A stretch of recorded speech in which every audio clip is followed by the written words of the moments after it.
જેમ કે કિલોમીટરમાંથી મીટરમાં, મીટરમાંથી સેન્ટીમીટરમાં, સેન્ટીમીટરમાંથી મિલીમીટરની અંદર કોઈ પણ આંકડાને આપણે ફેરવવા હોય તો શું કરવાનું? જેમ કે કિલોમીટરમાંથી મીટરમાં ફેરવવાના હોય તો 1000 સાથે ગુણાકાર કરવાનો, મીટરમાંથી સેન્ટીમીટરમાં હોય તો 100 સાથે ગુણાકાર કરવાનો, સેન્ટીમીટરમાંથી મિલીમીટરમાં હોય તો 10 સાથે ગુણાકાર કરવાનો.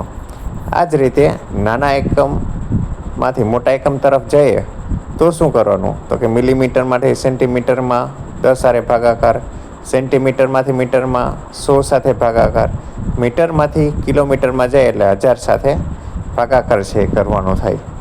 આ જ વસ્તુ આપણે એક ઉદાહરણ લઈને સમજીએ.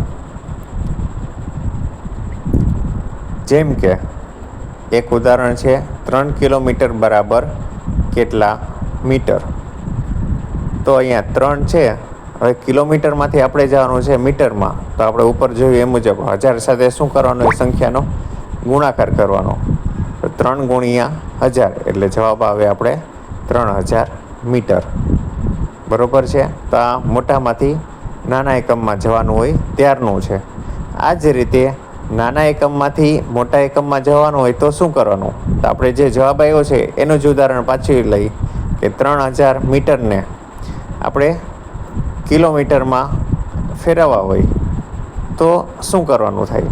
તો ઉપર જોયું એમ નાના એકમમાંથી મોટા એકમમાં જવું હોય તો ભાગાકાર કરવાનો. તો મીટરમાંથી કિલોમીટરમાં છે એટલે 1000 સાથે આપણે ભાગાકાર કરીએ. બરોબર? અહીં 3 શૂન્ય છે, ઉપર નીચે અંશ અને છેદમાં ઉડી જાય છે. જવાબ આવે છે 3 કિલોમીટર.